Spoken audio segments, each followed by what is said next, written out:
Bonjour chers auditeurs, soyez les bienvenus à l'Université virtuelle africaine de développement. Le module d'aujourd'hui portera sur un certain nombre de conseils que je vais donner aux étudiants qui préparent leur Master 2. Vous êtes étudiant inscrit à l'Université Joseph Kizerbo, l'Université Abdul-Moumouni de Niamey ou Cheikh Anta Diop. Vous êtes en année de Master 2 et vous voulez préparer votre mémoire. Eh bien, vous êtes assailli par un certain nombre de questions. Eh bien, cette capsule est faite pour vous accompagner et pour vous donner quelques conseils. Donc, c'est pour cela qu'elle portera le titre de quelques conseils aux étudiants de Master 2. Et tout d'abord, je vous propose un plan où, après une brève définition, nous allons parler de la période de Master 2, qui est une période particulière, une période critique, une période de réflexion, voire même deux fois une période de stress. Puis, on va répondre à la question comment préparer votre mémoire. Ensuite, nous parlerons des difficultés que les étudiants rencontrent le plus souvent dans le cadre de la préparation de leur mémoire de Master 2 et on va finir par une conclusion. Je dirais que dans le système LMD, qui veut dire licence, master, doctorat, le Master 2 est le diplôme qui est obtenu après sa maîtrise, autrement dit après le Master 1. Ce qui correspond au mémoire qui est rédigé durant la 5e année d'études. De par le passé, on faisait ce qu'on appelle l'AEA, autrement dit l'attestation d'études approfondies, pendant un an, et puis après, on fait ce qu'on appelle le DEA, qui est le diplôme d'études approfondies. Eh bien, cette année de Master 2 est sanctionnée par un mémoire qui sera rédigé et qui sera défendu devant vos maîtres. Il faut dire que cette période, c'est une période critique, c'est une période charnière, c'est une période d'intense réflexion, car vous allez donner une orientation à votre vie. Vous allez donner une orientation à votre future carrière. Vous allez donner une orientation à votre future vie professionnelle. Donc, l'année de Master 2, c'est pratiquement le point de départ d'une année de spécialisation. Donc, cette période est caractérisée par d'importantes questions que les étudiants se posent. Ils peuvent se dire, quelle orientation dois-je choisir? Quel sujet dois-je prendre? Qui sera mon directeur de mémoire? Quel sera mon laboratoire d'accueil? Comment faire pour trouver un projet ou une question de recherche qui est financée? Est-ce que après mon Master 2, je dois faire une thèse de doctorat de 3e cycle? Autant de questions, autant d'interrogations que les étudiants se posent et qui, deux fois même, peuvent être des sources de stress. Eh bien, comme je le disais, c'est une période où vous allez commencer à avoir un certain nombre d'autonomie d'opinion, d'autonomie de pensée. C'est une période où vous allez commencer à vous poser des questions, à les argumenter, puis à les justifier et défendre votre choix. C'est aussi une période pendant laquelle vous allez commencer à gérer vous-même votre temps, car il n'y a pas de cours en présentiel. Toutefois, c'est un couteau à double tranchant. Travaillez régulièrement pour pouvoir gérer votre temps et finir dans le délai. C'est aussi une période où vous êtes appelé à gérer votre emploi du temps, votre agenda. Dans tous les cas, je vous recommande de ne pas procrastiner et de faire un bon usage de votre temps. Le temps, ce n'est pas de l'or. Le temps, c'est carrément la vie. Donc, je vous recommande vivement en cette période d'avoir un agenda, ce qui vous permettrait de contrôler bien votre temps. C'est aussi une période pendant laquelle vous êtes obligé d'avoir un certain état d'esprit. Vous êtes obligé de changer votre mindset. Ce n'est plus le même étudiant qui doit recopier à longueur de journée un cours qu'on lui dicte ou apprendre des notes lors d'un cours magistral. Vous allez commencer à avoir une certaine autonomie dans vos manipulations, dans vos questions, dans vos réflexions. Et c'est à vous de justifier vos opinions en les argumentant. Donc, c'est aussi une période pendant laquelle vous êtes appelé à développer un certain état d'esprit ou un certain esprit critique, hein, pour ne plus accepter tout ce qu'on vous donne comme argent comptant. Vous allez commencer à participer à des brainstorming avec les collaborateurs de votre laboratoire. Vous allez commencer à chercher des problèmes et à proposer des solutions. D'où la nécessité de sortir de votre timidité d'étudiant, de sortir de votre crainte d'étudiant pour adopter une attitude de quelqu'un qui est à même de réfléchir et de défendre son point de vue. Il y a la nécessité, durant cette période, de commencer à interagir avec vos maîtres et même avec des collaborateurs externes afin de rédiger votre projet, d'avoir une question de recherche intéressante et éventuellement de trouver un financement. Donc, comment préparer votre mémoire? La première question qui se pose le plus souvent aux étudiants, c'est quelle orientation dois-je choisir? Avant de choisir votre orientation, je vous demande de discuter avec vos aînés qui ont réussi surtout, de discuter avec vos maîtres, mais aussi de discuter avec vos parents. Ils peuvent bel et bien avoir des opinions et avoir une vision ou une perception de la vie que vous n'avez pas. Il est aussi très important d'analyser le marché et de voir les tendances en termes du besoin du marché. Ça ne sert à rien de s'engager dans un domaine qui n'est pas sollicité sur le marché de l'emploi ou qui n'a pas d'avenir. Il est aussi très important d'écouter votre raison et votre bon sens. Après l'orientation, autrement dit l'axe de recherche, c'est quel est le sujet que je vais prendre. Eh bien, ici, je vous recommanderais de prendre le sujet que vous aimez le plus, le sujet qui vous passionne, le sujet qui vous motive. Il est aussi très important de choisir un domaine que vous maîtrisez. Il y a plusieurs matières en master, ça peut être de l'immunologie, ça peut être de la génétique, ça peut être, je ne sais pas, de la biochimie, ça peut être de la géologie.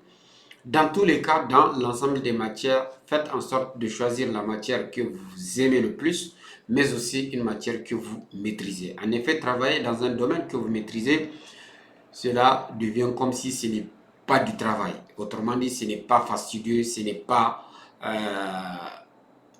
très laborieux. Au contraire, ça sera une source de plaisir.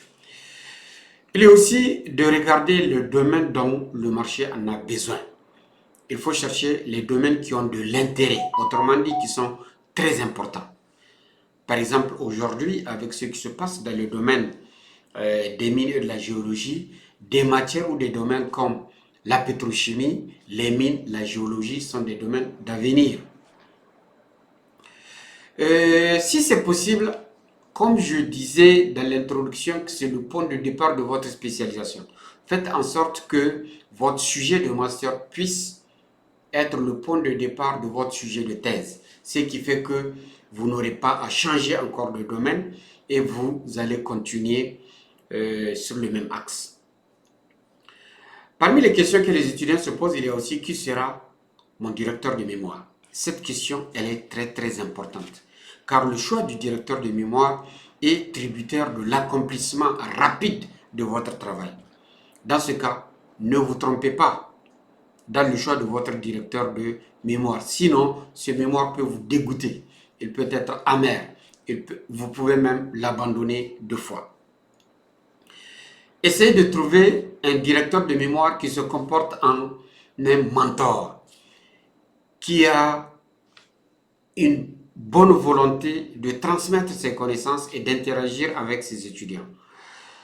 Un mentor qui a la capacité de faire ce qu'on appelle de la puissance apprise et non un directeur de mémoire qui fera de l'impuissance apprise. Parmi les questions auxquelles on peut être confronté, c'est aussi le laboratoire d'accueil. Au niveau de quel laboratoire je vais conduire mes travaux. Il est très important de regarder le laboratoire dans lequel vous allez travailler. Est-ce qu'il est assez équipé? Est-ce que le laboratoire a des activités qui sont régulières? Est-ce que le laboratoire a déjà des masterants et des thésards qui sont épanouis? Si d'ores et déjà vous arrivez dans un laboratoire et que vous voyez des étudiants qui ont déjà fait 4, 5, 6, 7 ans sans soutenir leur thèse de doctorat, des étudiants en master qui ont fait 1 an, 2 ans sans soutenir, sachant que le master, c'est une année académique. Donc, ceci est un éducateur, cela vous met la puce à l'oreille. Parmi les questions aussi, c'est le plus souvent la difficulté de trouver un travail qui est financé. À ce niveau, je vous demande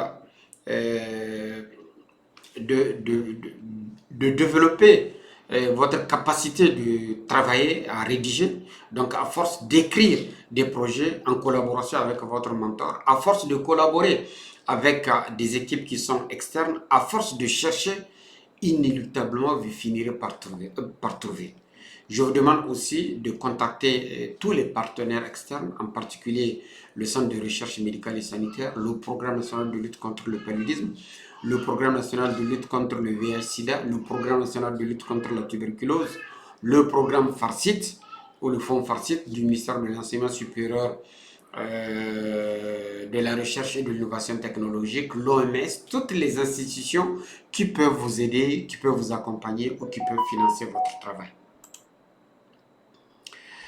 Il y a aussi une question qui revient, comment rédiger mon mémoire? À ce niveau, je vous demanderai de vous informer au niveau des instructions que votre établissement donne. En effet, au niveau de chaque université, il y a un document qui a à la limite les instructions aux auteurs, qui vous dira que voilà la forme que votre mémoire prendra. Est-ce que c'est un mémoire qui a une structure IMRAD ou bien c'est un mémoire qui a une structure en 2 parties où il y a les généralités et ensuite il y a le travail personnel.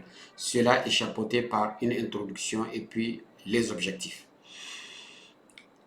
En ce qui concerne les documents, les facteurs de la validation lors de la soutenance de votre document, c'est d'avoir une excellente plume rédactionnelle, ça veut dire qu'il faudrait rédiger avec beaucoup d'aisance. Je recommande le plus souvent un style simple, nous sommes des scientifiques, on n'a pas besoin de faire la phraséologie, sujet, verbe, complément, une idée par phrase. Évitez les fautes et il faut avoir des références qui sont valides, qui sont issues soit de livres, soit de publications, qui sont récentes et qui ont un lien direct avec votre sujet. Et éviter des références qui sont sur des blogs ou sur des sites internet sans valeur scientifique véritable. Parmi les questions, il y a aussi la composition du jury. En effet, quand les éléphants se battent, c'est surtout l'herbe qui en souffre. Donc, si par hasard vous vous retrouvez dans un jury où entre votre maître et l'un des membres, il y a des échauffourées, eh bien, c'est vous qui prendrez les coups. Donc, pour cela, je vous recommande vivement, dans la composition de votre jury, faites-le en collaboration directe avec votre directeur de mémoire. S'il ne vous donne pas l'autorisation d'aller rajouter quelqu'un dans son jury ou dans votre jury, faites très attention. Cela peut retarder votre mémoire et cela peut faire en sorte que vous soyez profondément amer de la soutenance à cause des critiques qui sont subjectives. Est-ce que je ferai ma thèse, oui ou pas? Eh bien, sachez que si vous aimez faire de la recherche, si vous envisagez de faire de l'enseignement supérieur, eh bien, vous êtes obligé de faire votre thèse de doctorat de 3e cycle.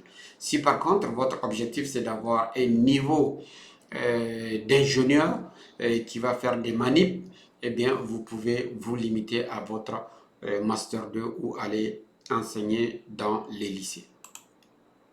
Quelles sont les difficultés auxquelles les étudiants sont le plus confrontés lors de la rédaction de leur master? La question la plus récurrente et la question la plus fréquemment rencontrée, c'est d'avoir un directeur de mémoire qui est indisponible, qui ne corrige pas les documents, qui ne reçoit pas. Vous pouvez atteindre en longueur de journée devant son bureau et quand même il arrive, il peut vous accorder à peine 5-10 minutes pour dire qu'il n'a pas le temps. Entre-temps, votre document attend pendant 1 mois, 2 mois, 3 mois sans correction.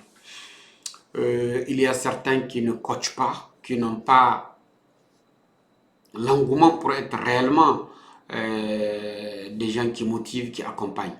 Donc, informez-vous avant de vous engager avec un directeur de mémoire. Demandez ceux qui ont déjà soutenu avec lui. D'une façon générale, tous les enseignants ont des sobriquets, même s'ils ne le savent pas. Les étudiants, eux, ils les qualifient selon les actes qu'ils posent. La deuxième difficulté, c'est le laboratoire d'accueil. À ce niveau, essayez de vous informer, cherchez un laboratoire qui est bien équipé et aussi qui travaille régulièrement et qui a une certaine production. Donc pour cela, consultez les sites web des institutions pour voir la productivité scientifique de ces laboratoires. Consultez des sites comme le ResearchGate, comme Publon, comme LinkedIn, comme Kudos pour essayer de voir la productivité des responsables de ces laboratoires et aussi la régularité de leur production. Cela vous donnera une indication pour décider de rester dans un laboratoire ou pas. Parmi les questions ou les problèmes rencontrés, il y a aussi le manque de financement et par conséquent, deux fois, les manques de réactifs. Et pensez-y avant de vous engager, sinon c'est l'usure, voire même l'abandon. J'ai eu à voir des étudiants qui ont fait 5 ans, 6 ans, 7 ans pour soutenir une thèse de doctorat de troisième cycle. Deux fois, on peut rencontrer comme difficulté les longues périodes de soutenance, particulièrement pour la gente féminine. Euh, Deux fois, c'est très difficile. Donc, pour cela, je vous recommande de travailler avec cadence, de travailler régulièrement. Sinon, vous serez obligé de demander des dérogations qu'on peut vous donner ou qu'on peut vous refuser. Parmi les difficultés, on peut aussi rencontrer exceptionnellement des conflits entre l'encadreur et l'étudiant. Là, je dirais que l'orgueil n'a pas de place dans le cadre de la formation universitaire. C'est à la limite une formation militaire qui ne se dit pas. Dans ce cas, évitez les conflits, sinon c'est vous qui perdrez des plumes. La démotivation, certains peuvent être démotivés une fois qu'ils perdent beaucoup de temps sans pouvoir soutenir dans le temps et dans le délai. Dans ce cas, je vous dirais que la vie c'est un combat en plein danger, donc retroussez vos manches et battez-vous. Votre avenir vous appartient et c'est à vous de vous battre pour construire votre avenir. Certains peuvent aller jusqu'à l'abandon. Je dirais à ce niveau, seuls ceux qui abandonnent échouent. Dans ce cas, n'abandonnez jamais, n'abandonnez au grand jamais. En conclusion, je dirais que pour réussir votre mémoire de master, il faut interagir régulièrement avec votre directeur de mémoire. C'est ce qui permettra de valider pas à pas les différentes parties de votre mémoire. Ayez une relation conviviale, travaillez régulièrement et de façon autonome. Ne soyez pas un boulet au pied de vos directeurs de mémoire qui sont obligés à chaque fois de venir vous montrer les manipulations, comment faire, comment calculer les concentrations, comment faire telle manip. Produisez des résultats, soutenez brillamment et vous aurez probablement une opportunité pour intégrer l'équipe. Sinon, au pire des cas, trouver une bonne place ailleurs. Donc, voilà ce que j'ai bien voulu partager avec vous, chers étudiants de Master 2. Et j'ose espérer que ces conseils vous seront très utiles. Et je souhaite plein succès à tous les jeunes qui préparent leur Master 2 au Niger, dans les États de l'AES, en Afrique en général. On compte sur vous. La jeunesse, l'avenir vous appartient. C'est à vous de créer les conditions d'un pays qui est bon à vivre. Sur ce, je vous remercie infiniment et je vous dis à la prochaine formation qui portera sur les challenges de la thèse du doctorat du troisième cycle.